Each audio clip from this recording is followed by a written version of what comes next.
As I bid farewell to my friend Julia, I began my usual walk home through the quiet forest path. The evening sunlight filtered through the trees, casting a gentle glow on the familiar trail. I've always found solace in these woods. Their tranquility serves as a soothing balm after a hectic day. Tonight was no different. The cool breeze carried the scent of pine and earth, while the rustling leaves whispered their secrets. The soft crunch of twigs under my feet echoed through the serene surroundings. My mind wandered, unburdened by the worries of the day, as I let the calming rhythm of nature guide me homeward. Living in our cozy town nestled amidst these lush woodlands always gave me a sense of security. It's a place where everyone knows each other, and safety feels almost innate. The streets lined with neatly kept houses, the occasional flicker of street lamps, all painted a picture of serenity. I smiled to myself, enjoying the quietude and the simplicity of the moment. This nightly walk had become a cherished routine, a time for reflection and unwinding.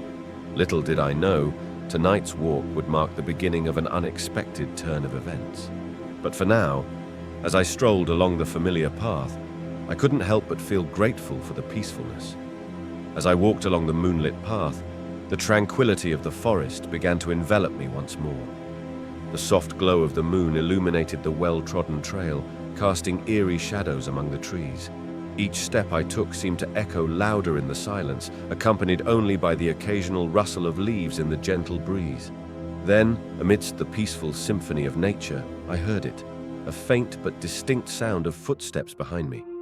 At first, I brushed it off as my imagination playing tricks on me, but as the footsteps persisted, a sense of unease crept over me. I glanced over my shoulder and caught a glimpse of a figure, a man walking several paces behind me. His presence felt out of place in this serene environment, and a chill ran down my spine. There was something about him that didn't sit right with me, though I couldn't quite pinpoint what it was. His pace was deliberate, yet unhurried, as if he had no particular destination but was simply following.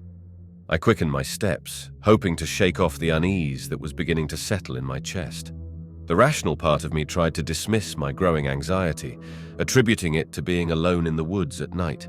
Yet a nagging feeling persisted, a feeling akin to déjà vu, as if I had encountered this situation before. Still, I pushed the thought aside, unwilling to let fear take hold of me. The moonlight continued to cast eerie patterns on the forest floor, and every rustle of leaves seemed amplified in the quiet night. My senses were on high alert now, every sound and movement scrutinized with heightened awareness. The once comforting trail now seemed to stretch endlessly ahead, each shadow concealing potential threats. Despite my growing apprehension, I forced myself to maintain composure, reminding myself of the safety of my town not far ahead.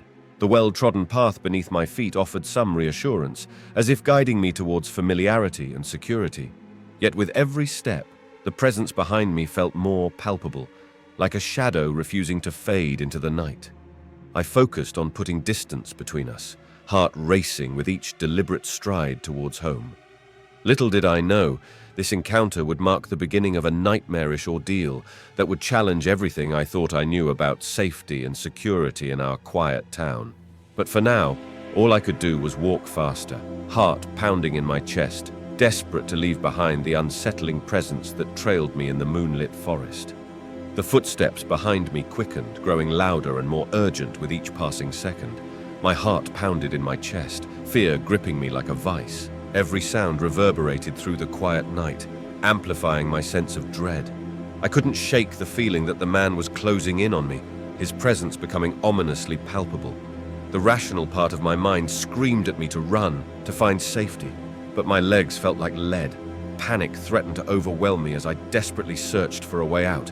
Then through the chaos of my racing thoughts, I heard it, a rustling in the bushes nearby. Without a second thought, driven purely by instinct, I lunged towards the dense undergrowth and buried myself within its dark embrace. The bushes offered me some semblance of concealment, their thick foliage providing a shield against prying eyes. I pressed myself against the damp earth, scarcely daring to breathe, hoping beyond hope that I had not been noticed. My heart thundered in my ears, drowning out all other sound. The silence around me was deafening, broken only by the erratic rhythm of my own breathing. Every nerve in my body screamed for me to remain still, to stay hidden until the danger passed. Time stretched into an agonizing crawl as I waited. Tension coiled tight within me. The muted glow of the moon filtered through the leaves above, casting eerie shadows on the forest floor. In the dim light, I was a ghostly figure, invisible to anyone who might be searching. Minutes passed like hours, each second an eternity of uncertainty. I strained to listen for any sign of the man. Footsteps, voices, anything that might indicate his whereabouts. The forest held its breath, holding on to its secrets as if guarding them from intruders. Finally, after what felt like an eternity, the tension in the air began to ease. The sounds of the forest resumed their gentle symphony, the whisper of leaves, the distant hoot of an owl. Gradually, I allowed myself to breathe more freely, though my muscles remained tense with residual fear. Slowly and cautiously, I peered through the foliage, scanning the surroundings for any movement. The path ahead appeared empty, the moonlight casting a surreal glow on the familiar trail. There was no sign of the man who had pursued me into the darkness. Relief washed over me in waves, but I knew I couldn't stay hidden forever. With trembling hands, I reached for my phone, fingers fumbling as I dialed my father's number. I needed him to come for me, to take me home where I could feel safe once more. As I waited for him to answer, my mind raced with a whirlwind of emotions: fear, relief, disbelief. This night had shattered my sense of security, reminding me of the dangers that lurked beneath the surface of our seemingly peaceful town. But for now, all I could do was wait, hidden in the shadows of the bushes, praying for the sound of my father's voice to reassure me that everything would be all right.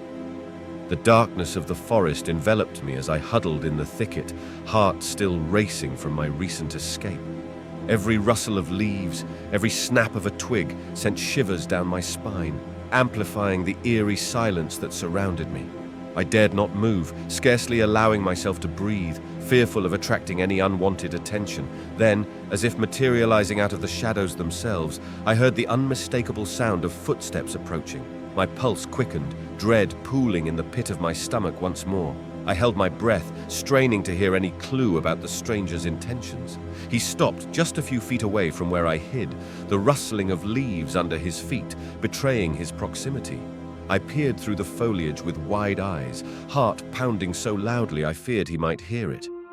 In the dim moonlight filtering through the trees, I caught a glimpse of him, a tall figure standing still as a statue.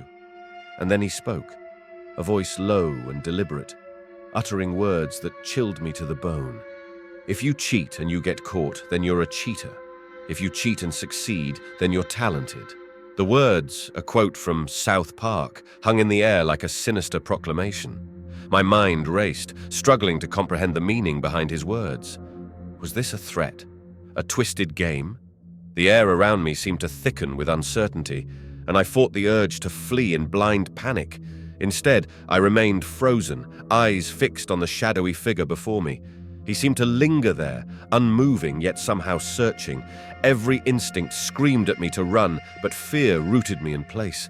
The silence of the forest was oppressive, broken only by the distant hoot of an owl and the soft rustle of leaves in the night breeze. I strained to control my breathing, desperate not to give away my hiding place.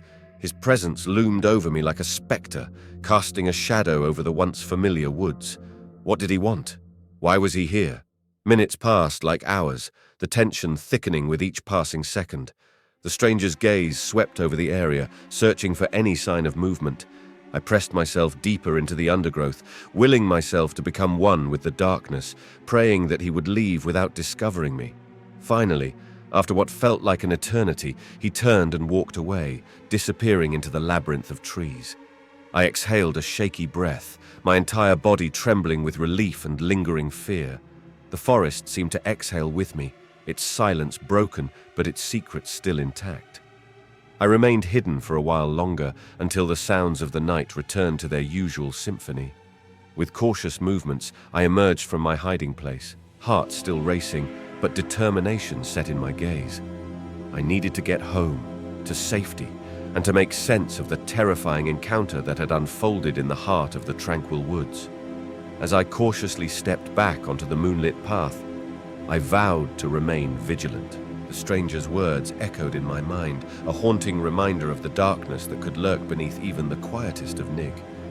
The forest held its breath around me as I remained hidden in the thicket, heart still pounding from the encounter with the mysterious man. His footsteps had faded into the distance, swallowed by the night's embrace, but fear kept me rooted in place. I counted each agonizing second, listening intently for any sign of his return. Minutes stretched into an eternity as I waited, nerves on edge, muscles tense with anticipation. The moonlight filtered through the canopy above, casting ghostly patterns on the forest floor. The soft rustle of leaves and the distant murmur of the night creatures were the only sounds that broke the silence. Finally, a sense of cautious relief washed over me. The forest seemed to sigh with me as I dared to breathe again. With trembling hands, I carefully peered out from my hiding spot, scanning the surroundings for any movement. There was no sign of the man. Gathering my resolve, I slowly emerged from the bushes, every nerve still tingling with residual fear. I cast a wary glance around, half expecting him to reappear from the shadows. The path ahead looked deceptively calm, the moonlight lending an eerie tranquility to the scene. With careful steps, I made my way back onto the familiar trail, my senses on high alert. Every rustle of leaves, every snap of twigs made me flinch, my mind racing with imagined threats. But I pushed forward, driven by the need to escape this nightmare and reach the safety of home. Once I felt I had put enough distance between myself and the encounter, I retrieved my phone from my pocket. Fingers trembling, I dialed my father's number, willing him to pick up quickly. "Hello?" His voice, filled with concern, was a lifeline in the darkness. "Dad," I breathed, my voice betraying my fear. "Something happened. I was followed in the woods. I need you to come get me." There was a brief pause on the other end of the line, filled with the weight of his understanding. "Where are you, Emma? I'm on my way." I quickly rattled off my location, keeping my explanation brief yet urgent. I knew my father would understand the gravity of the situation. He reassured me that he was coming, his voice a steady anchor amidst the chaos of my thoughts. As I waited for him to arrive, I leaned against a nearby tree, my eyes scanning the darkened forest for any sign of movement.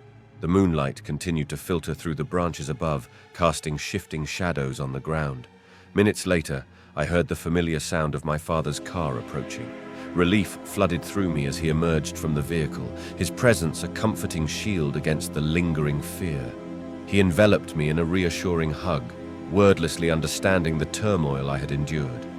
Together, we walked back to the safety of his car, leaving behind the ominous quiet of the forest. As we drove home, I stared out the window at the passing trees, trying to shake off the lingering sense of dread.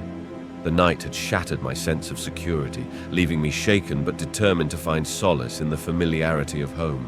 But the memory of those haunting moments in the dark forest would linger, a reminder of the dangers that could lurk beneath the surface of our seemingly peaceful town. I sat on a fallen log, trembling with tension as I waited for my father to arrive. The night seemed to stretch on endlessly, each passing moment weighed down by the heavy silence of the forest. Every rustle of leaves, every whisper of the wind through the trees set my nerves on edge. The moonlight filtered through the canopy above, casting shifting shadows that danced around me. In the dim light, every tree branch seemed to twist into ominous shapes, playing tricks on my already frayed imagination. I couldn't shake the feeling of being watched, of unseen eyes lingering just beyond my sight. My heart raced with each imagined threat, my breath hitching at the slightest movement in the underbrush. I nervously glanced around, straining to see through the darkness. The forest, once a place of solace and serenity, now loomed around me like a labyrinth of uncertainty. I hugged myself tightly, willing my body to stop shaking, but the adrenaline coursing through me refused to relent. Relief flooded through me as I heard the familiar sound of my father's car approaching through the forest. The headlights pierced through the darkness, casting a beacon of hope amidst the shadows. I stood up shakily from the fallen log where I had been waiting, tears still clinging to my cheeks. "Dad!" I called out, my voice wavering with emotion. He rushed towards me, concern etched deeply into his features. His arms enveloped me in a protective embrace, and for a moment I felt the weight of fear begin to lift. "Emma, what happened?" His voice was steady, but I could sense the worry beneath it. I pulled back slightly, looking into his eyes, trying to find the right words to explain the terror that had gripped me. "There was a man. He followed me in the woods," I managed to say, my voice barely above a whisper. His grip tightened around me, a mix of anger and concern flickering across his face. "Are you hurt?" he asked urgently, his gaze scanning me for any signs of injury. I shook my head, grateful that physically I was unharmed. "No, I managed to hide," I replied, my voice still trembling. I took a deep breath, trying to steady myself as I recounted the harrowing moments. He said something strange, Dad," I continued, my words stumbling over the memory. "It was a quote from South Park, about cheating and talent.